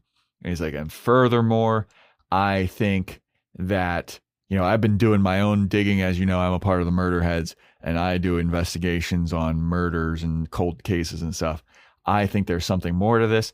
I think that Daddy Dick is behind all this violence and vandalism to get us to sell all of our property, and he wants to buy it all up. He's the one bombing everything, and he's the one that's behind all of this, and this gets the crowd into a frenzy. Gets Daddy Dick into a frenzy. He starts pointing his finger. Security comes out. And he's like, "Yeah, you fuck you, Patton Oswalt." And Patton Oswalt's like, "Fuck me. Why are you fucking me?" Does he mention Clyde too? I was like, Clyde and Daddy Dick are doing the bombings. I think he does mention Clyde. And then this is where Veronica and Keith look at each other like, this motherfucker bugged our office. Mm-hmm. And I'm like, you motherfuckers got bugged? You motherfuckers need to have a buzzer on the door. It shouldn't just be you can walk in. Yeah. Like the fact that Maddie was able to just look on the desk because you told her to leave. Like, what are you guys doing? Yeah. Yep. So that ended in a frenzy. Well, Daddy Dick is also like, we got to do the vote. And the mayor's like, no, we're not doing the vote tonight. Daddy Dick's like, do it tonight. Do it tonight. Yeah. I was like, there's a vote tonight. Yeah. He's like, God damn it, do the vote. The mayor's like, bro, what is happening? Security, remove the speaker. Yeah. This is wild. This is a wild scene. Yeah. So then we cut to something completely different. And I was like, who the hell is this? What's going on here? There's an ATV like off-roading in the middle of the desert. And a guy's like doing a bunch of donuts and shit.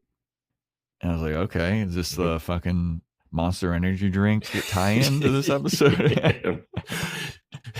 Drink Monster Energy drink when you're watching Harlots on Hulu. Fucking Panama. Panama. So this guy stops doing his ATV shit, takes his helmet off, and he sees somebody like walking around in the distance. And this guy's like, what the fuck is that? And he takes out his binoculars and he sees that it's one of the hillbillies, Tawny's family. This one hillbilly survived the shooting, the murder attempt from Alonzo and Doty. And I'm like, this is why you got to take their heads, man. This is why you got to do the headshot. John Wick would never. Yeah. John Wick would have never. Fucking Jesse Eisenberg in Zombieland would never. Double tap.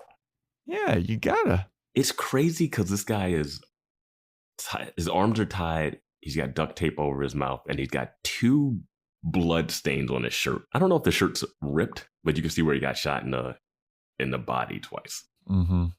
This had to be the guy that got no-look shot at. But one of my lingering thoughts with this episode is, are Alonzo and Bodhi that bad at killing people? Doty. Yes. I keep I looked at my notes. It auto-corrected to Jody at one point. They're like, you do not know what you're doing. Notes that thinks it's better than you. It really does. Yeah, so now they're incompetent killers? Yeah, I don't like that turn. I thought that they were really good. It's another thing that I don't like is that when they're like, hey, the congressman wanted us to do this. This is from the congressman, yeah. Now, that would not hold up in a court of law if they showed that to someone and be like, see, the congressman hired us to kill him. And I'd be like, anybody could have said that, right? Yeah. But the reason they say that out loud is so that the hick who survives will now know that the hit came from the congressman. Yeah. So it's like, it's not that obvious, like when it's happening in the moment, but now it's like, oh, he had to say that so that this guy that survives knows who to come after, even though they're probably just going to come after him anyway because they're psychos for this ring. Like it's a Lord of the Rings or something. Yeah, one ring to rule them all. But I just don't believe Alonzo and Doty are that bad at killing people, and they normally take hits. I don't either. And based on what we've seen, like they've been very like brutal with their tactics. Yes. Like I wouldn't expect them to just let one guy. Yeah, like, they're not the Fitzpatricks. Yeah, I feel like they would have at least buried them too. So like even if they weren't like dead when they shot them, they would have died just under. Yeah, there's no way. So yeah, there's no way. They look. We've been with these characters for 3 episodes. This is out of their character. The writers don't know what they're doing with Alonzo and Doty anymore. This is plot trumping character. Yeah. And I did say I had a prediction of what I think's happening. Okay. And here it is. You can't introduce Haley from Modern Family and just not have her be a vital part of this. Yeah, she's got to be doing something else. So right? I'm thinking she is At one point during the murder hits thing, I think they mentioned there was something to do with a boardwalk incident. And I don't know if they were referencing the guy today or whatever. But I think Haley from Modern Family is doing a Saw on rapey spring breakers. Oh, a little promising young woman or whatever that movie was called. Oh, is that what that's about? Because I haven't seen it. Yeah. But yeah. So in the first episode, they blow up the Sea Sprite, but the Sea Sprite who's in the office is the guy who Nicole punched in the face. Yeah. Right. So now the guy that was trying to like have the passed out lady's head in his lap. Yeah. And now we see this guy who was like putting powder in some girls' drinks. He wakes up on the beach with his head in a saw contraption. Okay. So I'm like, oh, so there's somebody there's somebody that should have been doing this at Hearst College or like or anywhere in Neptune. Like you would be feasting if that's what you wanted to do in this town. But we don't know what the second bomb blew up is the thing. We don't, but we do know what the first and third did. Yeah. And there were 2 people that die in that are, teen boys doing kind of sexual assault level things. Yeah. So I will even go one step further and think that probably the series will end where Dick Casablancas is almost about to die and Veronica saves him from another saw contraption if he's not in Romania for the rest of the season. See, I thought that he was going to be fucked over because he drank Sarah Hyland's drink, and then she says that guy was powdering girls' drinks, but I thought that Dick was going to get roofied. It was so weird that he started drinking her drink as if he can't buy his own drinks and is massively in alcohol. It was... Well, he's also like the spokesman for Comrade Quacks. Like, you think they'd hook him up with some Which also drinks. Doesn't make sense because he's the son of Daddy Dick who's trying to put them out of business. It also doesn't make sense because it seems like Nicole hates him. Or she's best friends with him now. Like, why would you ever let this guy be in the inner circle? They did ecstasy together. If we're predicting who did things, I'm going to predict that it's Nicole Malloy based off of the show's history of making women the villains. She's going to be, I like your theory about like the rapist thing. It's something like the Dexter, but for rapists. I just don't know how you have Sarah Hyland, who is like peak TV at this point, unless it's going to be like a mystery. I don't know. I feel like, was Modern Family off the air at this point? Or was it still on? 2019? Let's see what Modern Family's run is. 11 seasons started in 2009. It was probably coming to like an end. Okay. But I mean, come on, that show's so popular and she just shows up for like 2 minutes. That show was really fucking good. Oh, it's great. Yeah, I mean, it won so many Emmys and stuff, but I'm like, you can't have her in here. She's just a random character. I think she might be. Okay. My prediction is that because she said the powder in the drink, she seemed real casual about it. Yeah. Yeah, you might be onto something. Yeah. Because she is like a recognizable star. Yes. Like this could have just been any actress if that was going to be nothing. Yeah. I don't know. Maybe they don't go that way. Maybe it's a straight mislead. Nicole did not get up and try to punch this guy who was putting stuff in drinks like she did the guy that was taking pictures. So I thought that was a little underreacting. Oh, because she knew she was going to put a fucking handcuff bomb on him. She's the Dexter for rapists. I can't wait till we see Nicole with like a small hardware bag and it's just screws in it. Little nails. And Veronica's going to be like, what's up with all the screws? And she's like, I own a fucking place. I'm a handy person. Those are the same nails used in the murder. This hardware store owner's doing it. Anastasia Steele did it. Yeah, I don't know. So that's my prediction, is that the bombing has to do with, I don't know who the blackmailer is necessarily, but I think I'm thinking this bombing has to do with the rapey spring breakers, and maybe Haley from Modern Family did it. I'm going to think that the blackmailer is Vinnie Van Lowe. That would track based off the movie. Yeah. That would be probably. But would he say that he's bombing? Yeah, no, I won't say it's Vinnie Van Lowe because Vinnie Van Lowe doesn't care about politics. And this person that's doing the blackmailing wants him in politics to vote on like big stuff. I mean, Vinnie Van Lowe was he got into politics when he was running for he was wearing his Kennedy suit, shaking hands, kissing babies. Oh, yeah, he really possibly. wanted that sheriff position. Possibly. What a weird turn of events. I'm just throwing shit at the wall, man. Yeah. Who gives a fuck? Yeah. Next episode is titled Losing Streak. Losing streak. Oh, I think this is going to have to deal with.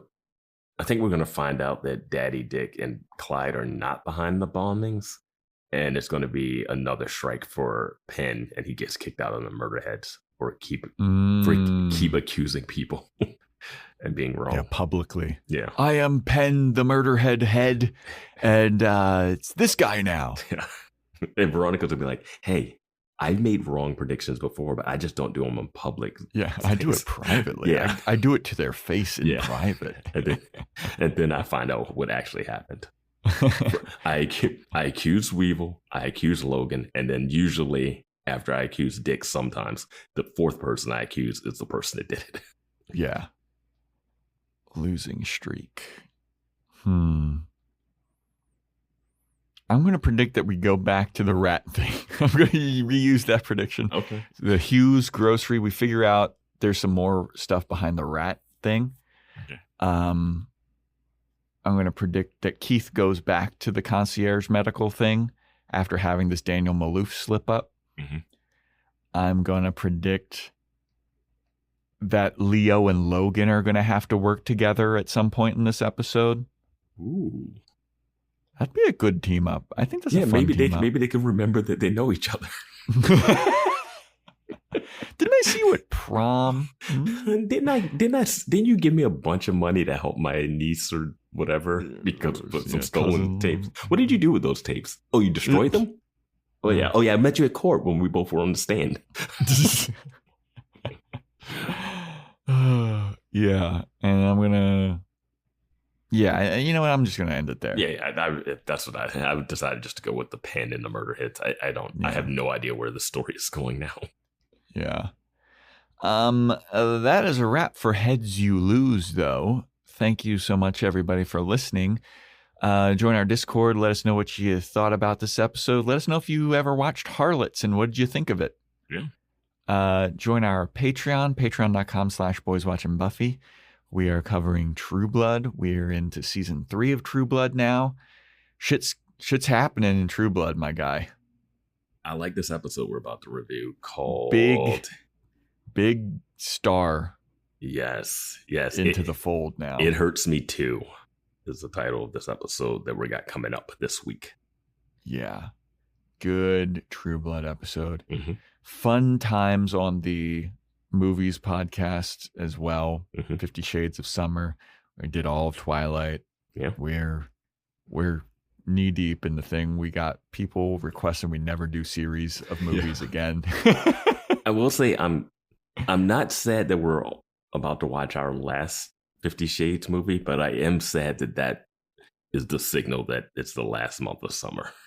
I know. I've done nothing this summer except for watch 36. Soccer. I'm 36 years old, and the end of summer still makes me sad. Like, I don't want to go back to school. Right. Like, my dad talked to me the other day, and he was like, hey, football season's right around the corner. And I was like, fuck. As much as I love watching football, every time football season is about to start, I'm like, oh no, it means fall and winter. Yeah, it means summer's over. Yeah. Fun times are done. Yeah. But my dad loves to do the thing where he's like, and then, once football season's is starting, then it's hold on to your hat because it's almost Christmas. I'm like, God damn, dude. That's the kind of mentality that makes years disappear quickly. Yes, I hate that shit. Yeah. And my dad is always doing it. Literally on the first day of summer, every year, he would call me and go, yeah, and you know what? After today, day's just getting shorter. I'm like, why are you doing this? You got to cut him off. You got to cut him off. You can't talk to him anymore. You can reverse disown your father. I do that with like weeks sometimes where I'm like, oh yeah, this Thursday something happened. I'm like, well, now you've already mentally skipped past Monday. Yep. I always remember when people were like, man, I just look forward to the weekend. Like they hated their 9 to 5 jobs and they just look forward to the weekend. And I'm like, Well, that's just taking out like 20 days of the month if you're just looking straight for the weekend. And it's, Like this complete side mini rant here. That's this podcast isn't long enough. Go for it. Yeah.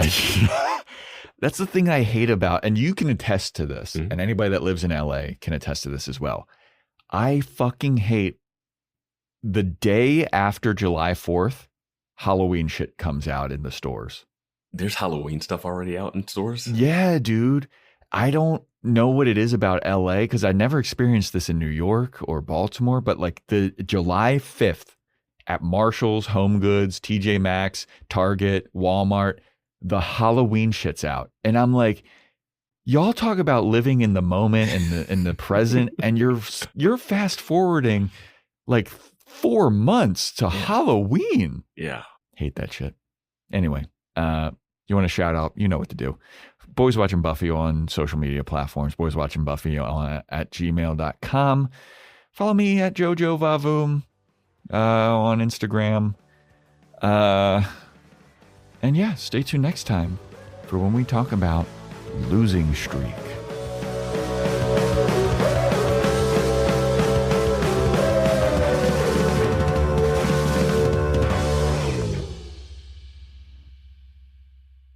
The life of the creative man is led, directed, and controlled by boredom. Susan Sontag. You're a strange individual. This summer at Wolf Trap, Lizzo, Josh Groban, Erykah Badu, John Batiste, Tedeschi Trucks Band, James Taylor, and many more. Tickets on sale now at wolftrap.org. Seltzer Kings. Podcasts.